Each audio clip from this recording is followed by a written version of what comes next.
dynamique. Ok.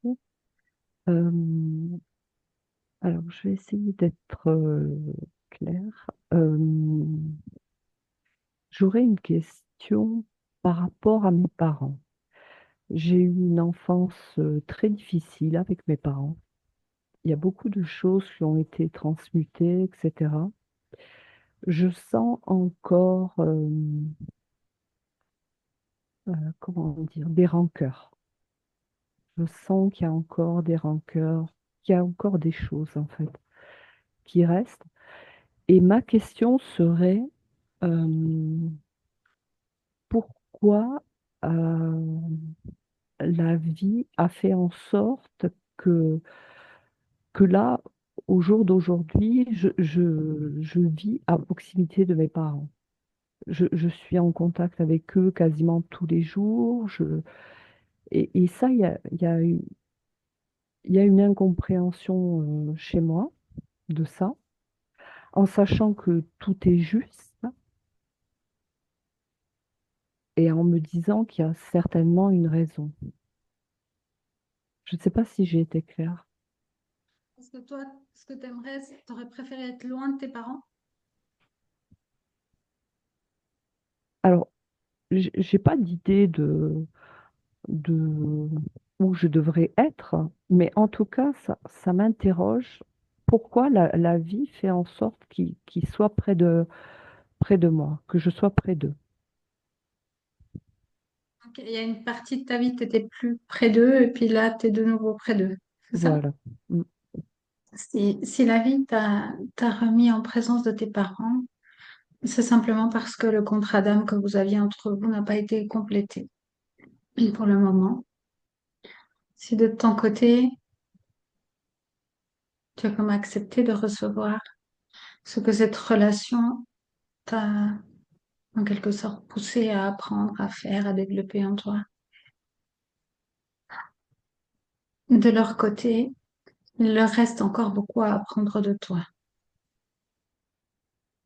Il leur faut plus de temps et plus de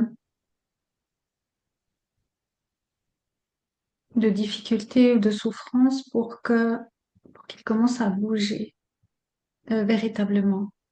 Le moment, même si le moment pour eux n'est pas encore venu de comprendre vraiment qui ils sont et d'opérer comme un dépouillement ou une transformation radicale, le moment est quand même venu pour eux de commencer à bouger intérieurement, de commencer à sortir de leur sommeil, de commencer à se poser des questions. Le chemin pour eux n'est pas évident parce qu'il y a toute une part de culpabilité à traverser. C'est comme une sorte de mer de culpabilité à traverser, qu'ils ne sont pas forcément, ce qu'ils ne sont pas forcément prêts à faire. Mais en réalité, ils n'auront pas le choix. Tôt ou tard, ils devront la traverser. C'est en partie ce qui explique le fait que le pardon n'a pas été totalement complété de ta part. Le fait qu'il y ait encore une part de toi qui souffre de cela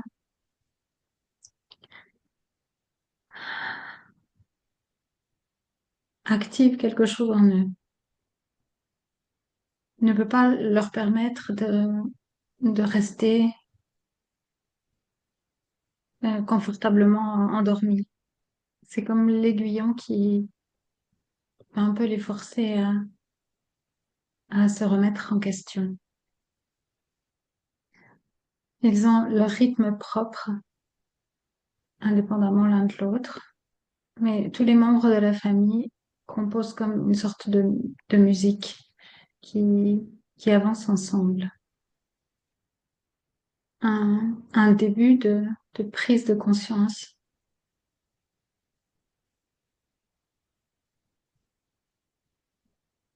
chez eux rendra plus facile pour toi le pardon.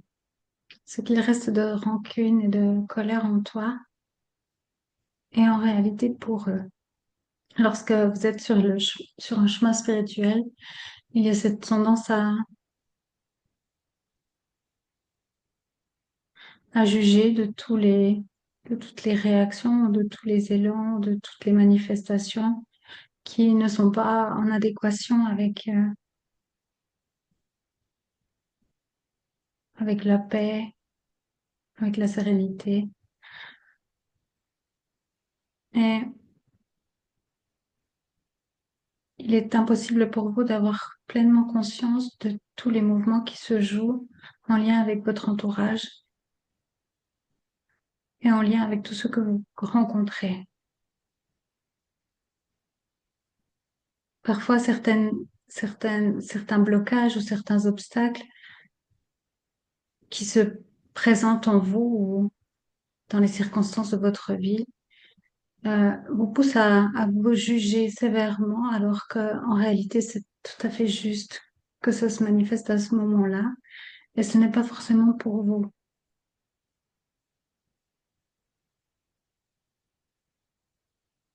Ce chemin spirituel, ce n'est pas juste le vôtre personnellement,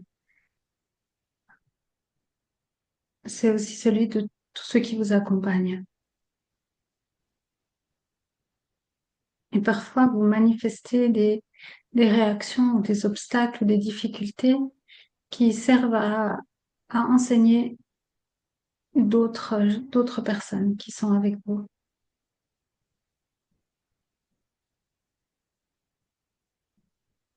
Et réciproquement. Et donc de prendre un peu de distance, un peu de hauteur par rapport à ce chemin spirituel, par rapport à votre évolution, votre libération, la libération des traumas, etc. Permet aussi de voir euh, cela comme un ensemble, comme un tout, comme une mosaïque. Et d'être en paix avec cela, avec ce qui se manifeste. Et en même temps, il n'y a pas à forcer les choses ou à convaincre qui que ce soit de quoi que ce soit. Le, ce mouvement naturel de la conscience qui se rappelle à elle-même se fait de lui-même lorsque c'est mûr, lorsque c'est le moment. Mais sache que tu as ce rôle d'enseignante auprès de tes parents, non pas une enseignante dans le sens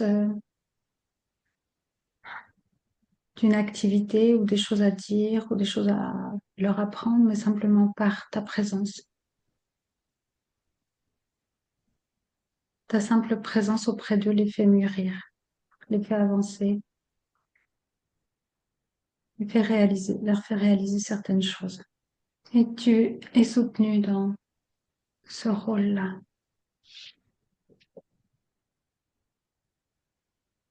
Voilà.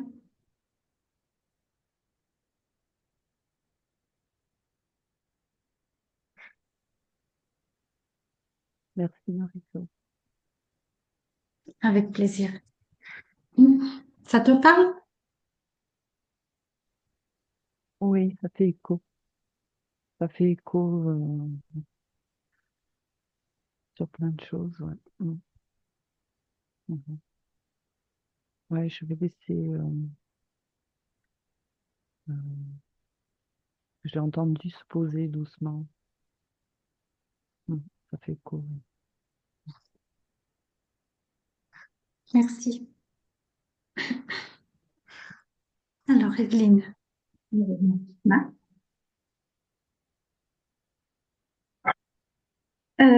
Oui, j'aurais vraiment aimé parler d'un problème de santé qui prend beaucoup de place depuis l'été dernier.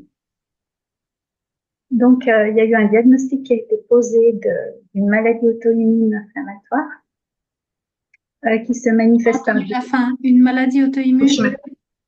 inflammatoire. Je me rapproche, mais ça me fait une tête qui prend tout l'écran. euh, ça se manifeste par des douleurs articulaires qui ont été très très invalidantes. Donc le diagnostic, une fois le diagnostic posé, en même temps, on m'a annoncé que c'était une maladie qui guérit. Il faut ça peut durer plusieurs mois, 1 an, 2 ans. Mais le traitement est simple, c'est juste de la cortisone qui commence à haute dose et qu'on diminue au fur et à mesure de l'amélioration des symptômes.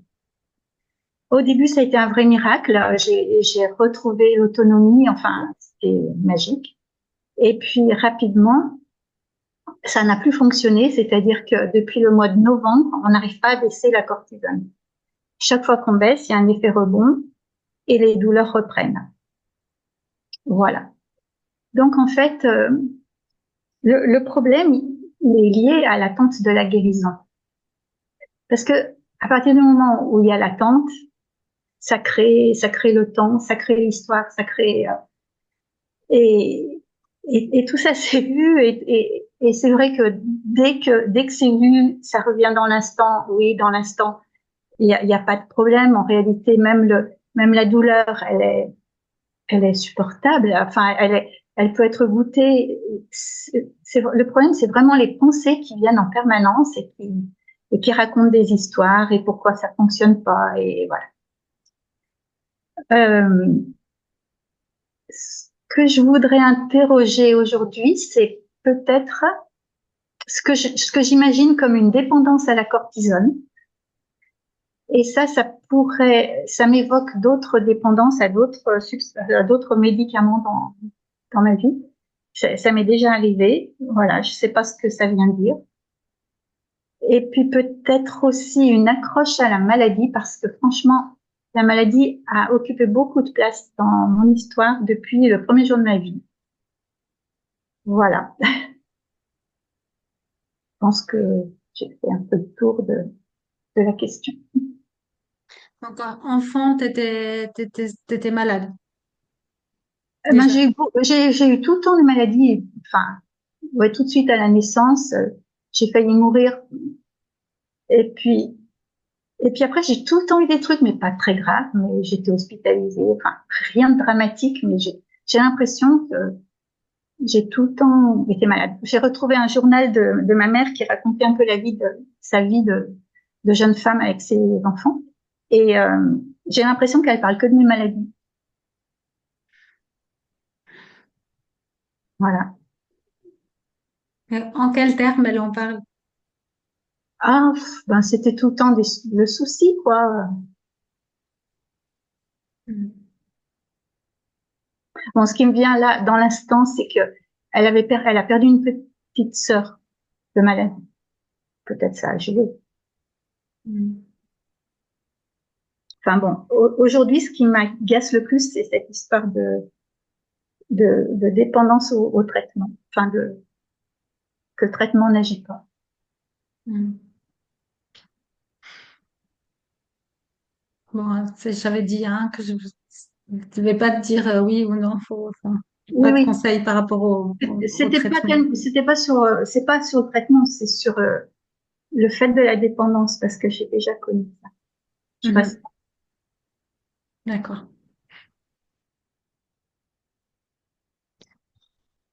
Le rapport particulier que tu as avec la maladie et avec le médicament, le traitement,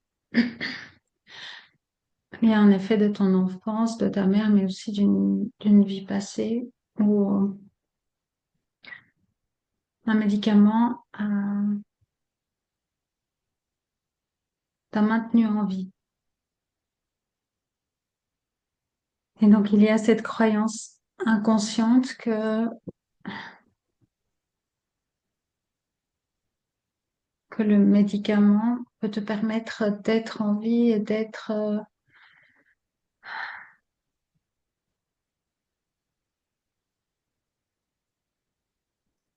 autonome.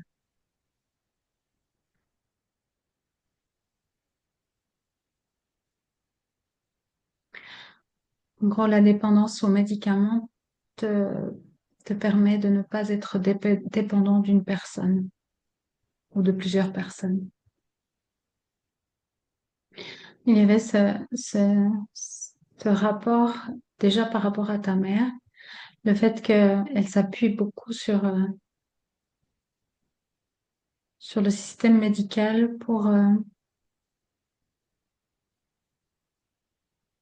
comme pour souffler, pour avoir un peu plus que ce soit moins lourd pour elle. Comme si elle pouvait remettre ta vie dans les mains des médecins ou de la médecine pour ne pas devoir, elle, être responsable de ta vie comme elle porte cette blessure d'avoir perdu l'autre enfant. C'est comme si le système médical et les traitements, etc., prenaient pour elle le rôle d'un Dieu auquel elle te confiait. Donc il y a cette croyance en toi qui est restée, que tu as besoin de ce traitement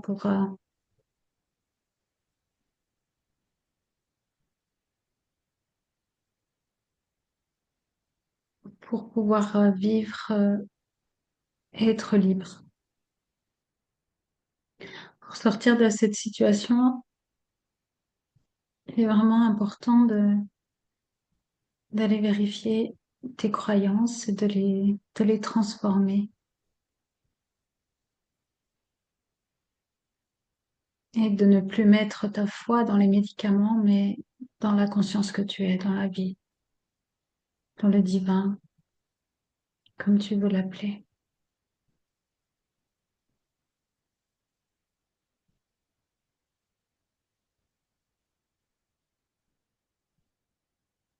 C'est comme de réapprendre à faire confiance à la vie. Cette confiance a été brisée par la mort de cet enfant et c'est comme si tu portais cette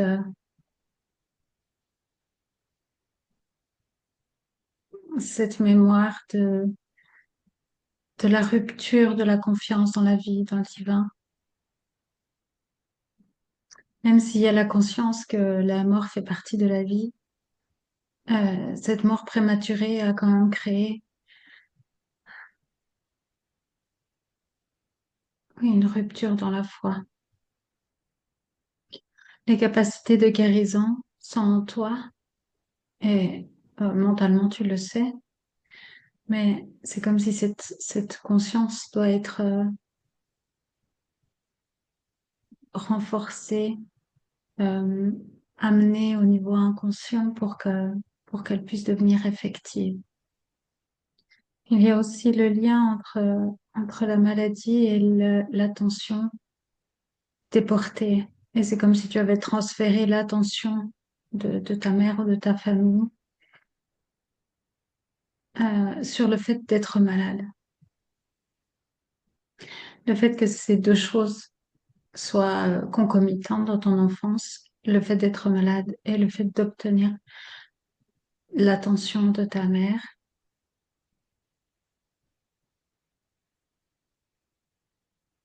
de sentir sa peur de te perdre, son attachement à toi,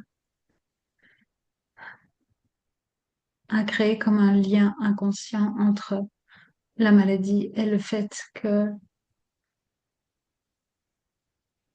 de te sentir importante, aimée, considérée. Donc une des voies de sortie est de dissocier ces deux choses, de savoir que tu es inconditionnellement aimée, tu es importante et de ne plus comme faire reposer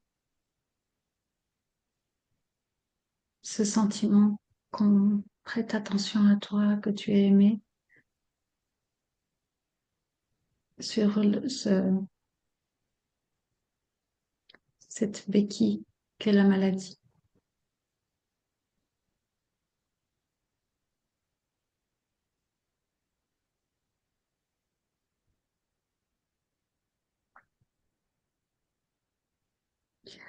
Tu as conscience de l'amour que tu es, de la conscience que tu es.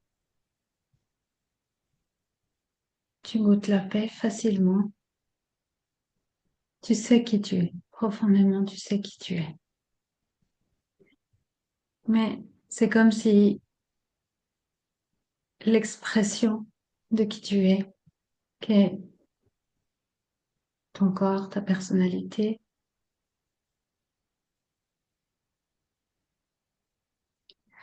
n'a pas été complètement incluse dans cette conscience, dans cet amour que tu es.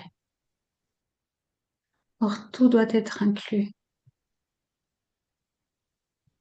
puisque tout est cela.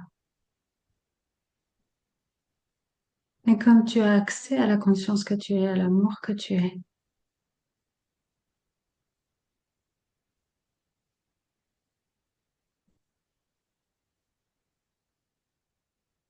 il t'est facile d'inclure aussi la personne, la manifestation physique. C'est de cette manière que la guérison peut être la plus rapide, la plus simple, de savoir que tout en toi est cela, tout en toi, tout ce que tu expérimentes est l'amour, est la lumière, est le divin. Rien n'est exclu, rien n'est en dehors.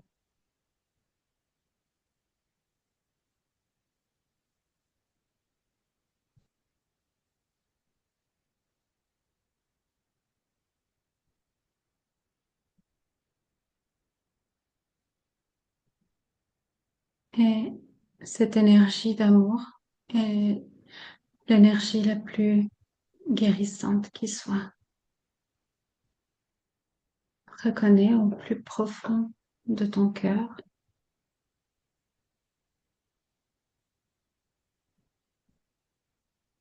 que tu es aimé inconditionnellement, que tout ce que tu es est aimé inconditionnellement. Et la maladie ne peut pas rester.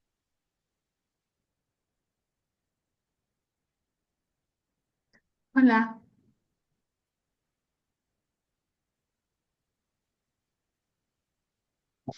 Marisol, merci infiniment. Ça me touche profondément. Donc, je peux poser une petite, il y a quelque chose que je n'ai pas compris, je peux poser une question. Oui, vas-y. Il a été question d'être autonome et pas dépendant d'une personne. Je n'ai pas compris ce que ça voulait dire.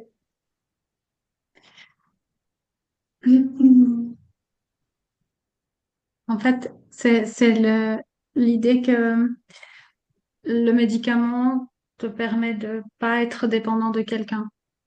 En fait, c'est tout simple. Comment? C'est comme, je sais pas, c'est le fait de, peut-être quand tu étais petite, le fait de prendre des médicaments fait que t'allais mieux, puis du coup, t'étais moins, tu vois, Oui, dépendant de ta j'avais maman. ma solution. J'avais une réponse à la question qui venait de moi, c'est ça? Je pense, ouais, c'est quelque chose comme ça. C'est lié à-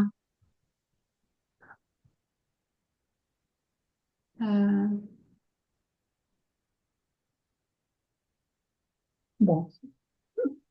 oui, c'est comme si tu comptais sur le médicament ou le traitement comme sur un parent ou, tu vois, Je m'appuie dessus, oui. Ok. quelque chose comme ça.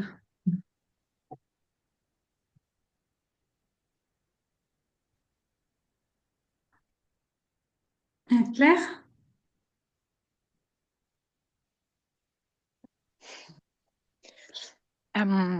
Du coup, ben, moi, le thème, ça va être comment est-ce que je peux m'ouvrir pleinement à l'amour, en fait, sous toutes ses formes.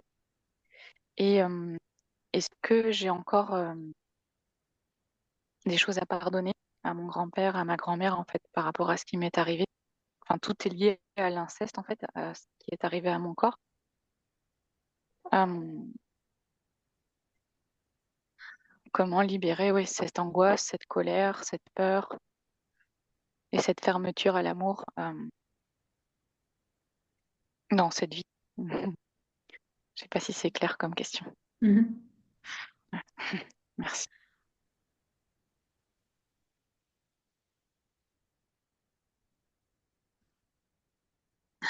Il y a deux principales voies, même s'il y en a une infinité qui ne sont limitées que par les limites de l'imagination, mais de tendances principales qui peuvent être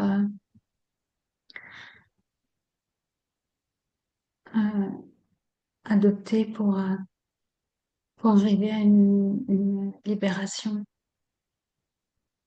complète de ces symptômes qui sont les conséquences de ce qui a été vécu dans l'enfance. Mm. Euh, la première manière serait de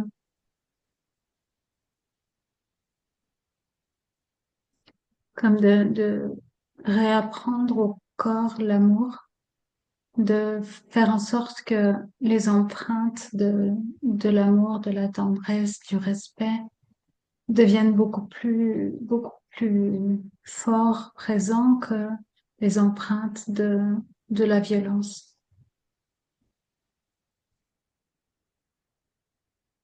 C'est comme une forme de réapprentissage au au niveau du système nerveux, au niveau des sens, pour, comme pour que chaque mémoire d'amour, de tendresse, de respect vienne effacer chaque mémoire de violence. En même temps que que ces nouvelles empreintes, quelque part inconscientes, se créent. Il est important de libérer tout l'émotionnel qui a été bloqué en lien avec ça. Donc, d'aller vers un pardon sans être autorisé à ressentir de la colère ou de la tristesse éprouvée par l'enfant. Euh, ne permettrait pas de complètement libérer l'empreinte. Euh, cette, euh, cette voie est la voie de guérison progressive, disons. Une autre voie serait de d'aller totalement dans la conscience que tu es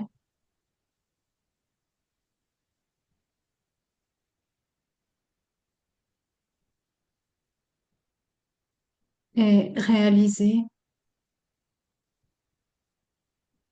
que qui tu es n'est pas touché, n'a jamais été touché, n'a jamais été blessé et intact, parfait, invulnérable.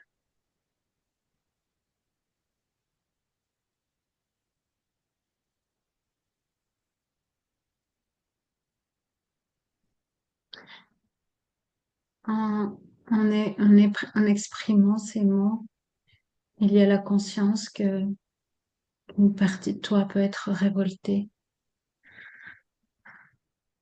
et se révolte contre cela, contre cette idée.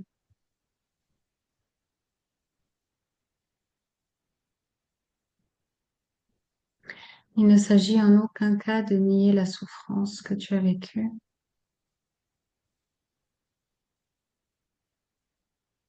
de ne pas reconnaître la victime que tu as été. Il s'agit de proposer une vraie porte de libération pour toi. Dans l'expression des mots, ça peut paraître abstrait, mais en réalité, lorsque la conscience se reconnaît pleinement, il se produit comme un détachement, une désidentification, mais vraiment un détachement au niveau sensible des, des blessures qui ont été expérimentées dans le corps physique ou dans le corps émotionnel. Et ce détachement est vraiment réellement vécu, réellement ressenti.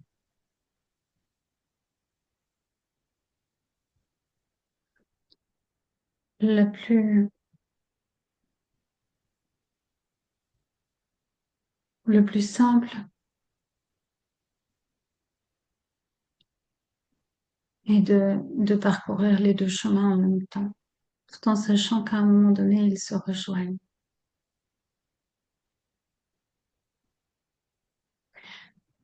Le travail de rééducation, de libération des émotions bloquées, de réapprentissage de la confiance, de l'amour, de l'ouverture, patiemment,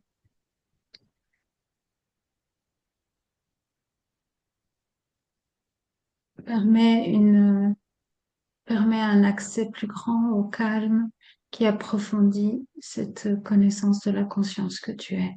Donc, et le fait de goûter le calme, de t'autoriser à passer du temps à ressentir, à vivre ce que tu es,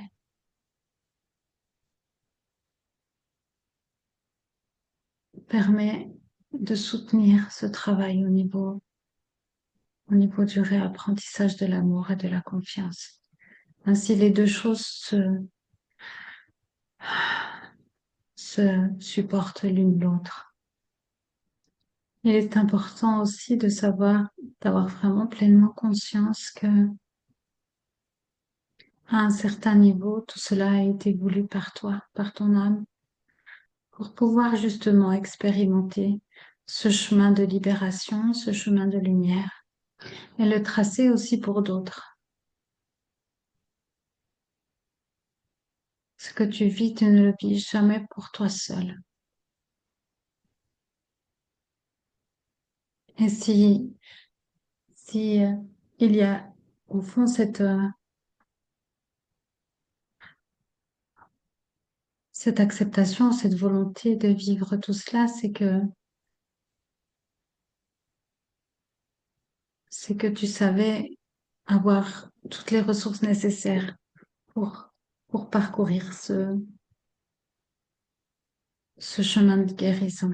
Sache que c'est à portée de main et euh, sois consciente des croyances qui te font dire le contraire. Ta guérison complète est parfaitement à portée de main. Et sache déjà que tu vas y arriver, que tu n'es pas seule, que tu es soutenue, que tes demandes et tes prières sont entendues et déjà exaucées. Voilà, Merci beaucoup. avec plaisir. Merci.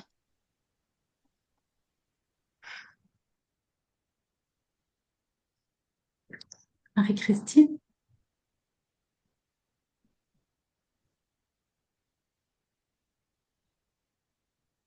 Hmm. Ma question, il y a eu une petite réponse là par rapport à quand on est sur un chemin spirituel et que dans la manifestation, on espère peut-être un peu plus de paix. Et moi, je m'interroge beaucoup sur à quel point je suis responsable des réactions de mes élèves.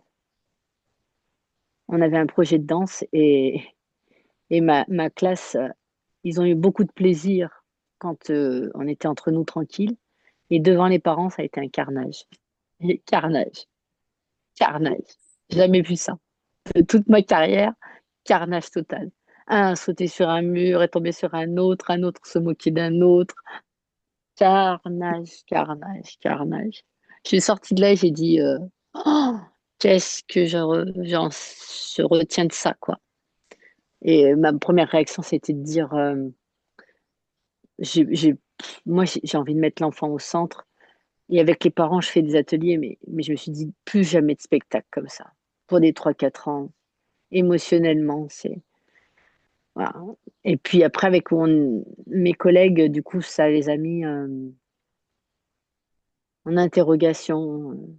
Comment ça se fait? Est-ce que tu as vu les parents? Comment ça se fait que les élèves sont comme ça? Et donc, je me dis, donc ça fait une semaine que je me dis, en quoi je suis responsable? Est-ce que je suis responsable? Je ne suis pas responsable. Illusion, c'est un rêve de machin. Et voilà. Et ça pointe du doigt, ça pointe. Voilà. Et ouais, j'aurais demandé de l'aide et j'ai reçu pas mal d'aide. Mais peut-être que j'ai à changer de regard. tu vois. Et de dire peut-être en tant qu'instit, hop, on revient au plancher des vaches, quoi. Peut-être je cherche un peu trop à... Je me pose la question, est-ce que je projette des choses et peut-être je cherche un peu trop à, comment dire, comme pas encore trop les mettre dans un système scolaire, tout ça, tu vois. Et peut-être que si, il faut que je les mette, tant pis, c'est ça la vie. Voilà, voilà. Peut-être c'est ça la question. Donc ma question c'est,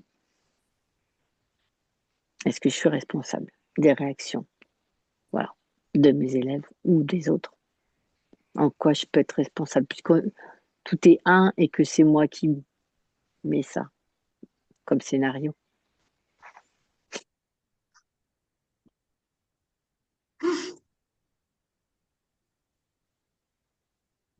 Tu n'es pas responsable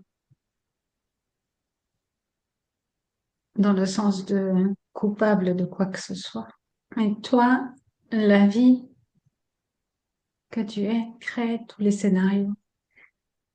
Et tu n'es séparé de personne, tu n'es pas séparé de tes élèves, tu n'es pas séparé de tes collègues, tu n'es pas séparé des parents de tes élèves. Et c'est comme si à la fois, entre tous, vous avez créé ce scénario pour que chacun de chaque élément de la scène de ce scénario a appris quelque chose. Et en même temps, tu peux comme intérioriser tout le scénario et tous ces, toutes ces personnes ont pu exprimer une part de toi.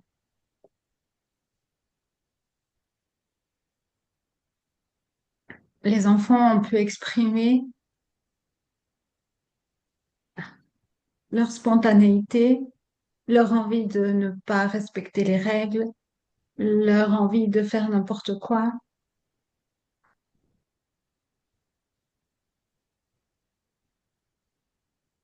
sans, sans s'inquiéter ni des parents, ni des profs, ni des enseignants, ni de personne. C'est comme si ils exprimaient cette part de toi qui a envie de juste vivre la vie et faire n'importe quoi sans avoir aucun regard pour les jugements des autres, pour les règles.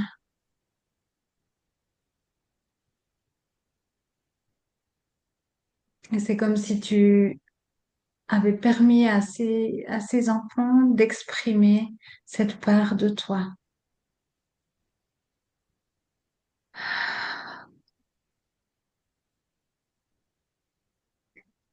Et tu as pu exprimer une autre part de toi dans ces collègues qui te reprochent de ne pas être assez strict. Et donc, c'est simplement la part de toi qui te fait des reproches, qui exige de toi-même d'être plus dans la norme, plus stricte, plus droite, plus... Tu as pu te projeter dans les parents des élèves, qui a une autre part de toi qui te juge comme inadéquate ou pas capable.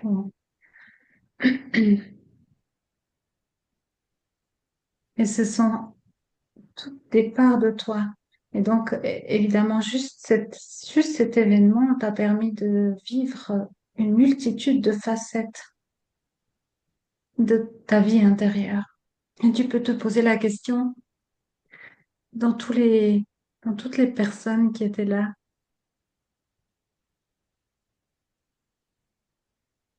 qui aurais-tu eu envie d'être? Les enfants, les parents, les collègues?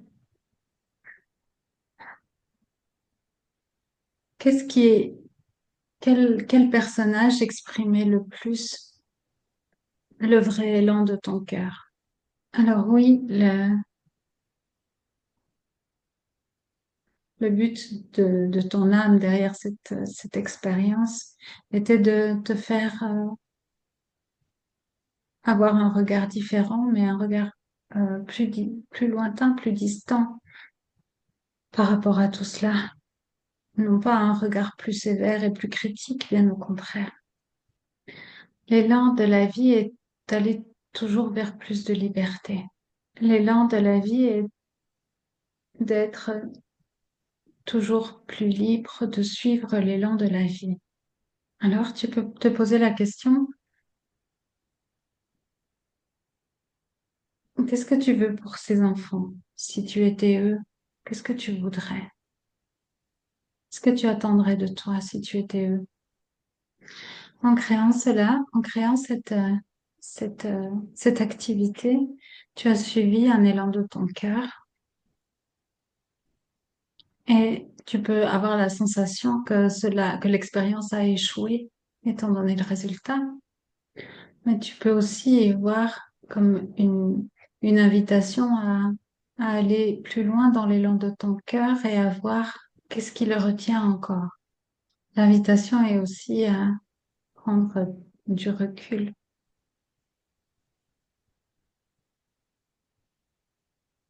par rapport à ce genre d'événement et d'y voir toute la richesse de l'expérience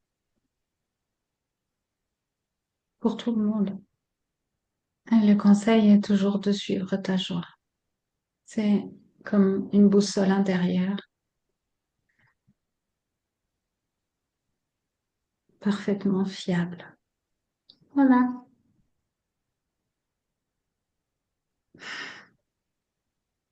Merci. Ouais. Il y a encore des belles questions à apporter, du coup. Mais très précieuses. C'est- Merci. C'était riche comme expérience. Ouais. Ah bah, de toute façon, c'est un beau terrain, la classe. Mm. Mais voilà. La question, l'élan du cœur, qu'est-ce qui me retient? C'est vraiment une question que je porte longtemps. Mais je vais continuer d'aller plus profond encore. Merci. Avec plaisir. Et puis, merci. Merci à tous pour vos présences. Merci à toi. Merci, Merci à toi. merci à tous, merci à toi. Je vous embrasse. Merci. Plaisir, Bye bye. Evelyne. Merci. Au revoir. Bye bye, bonne soirée. Bonne soirée.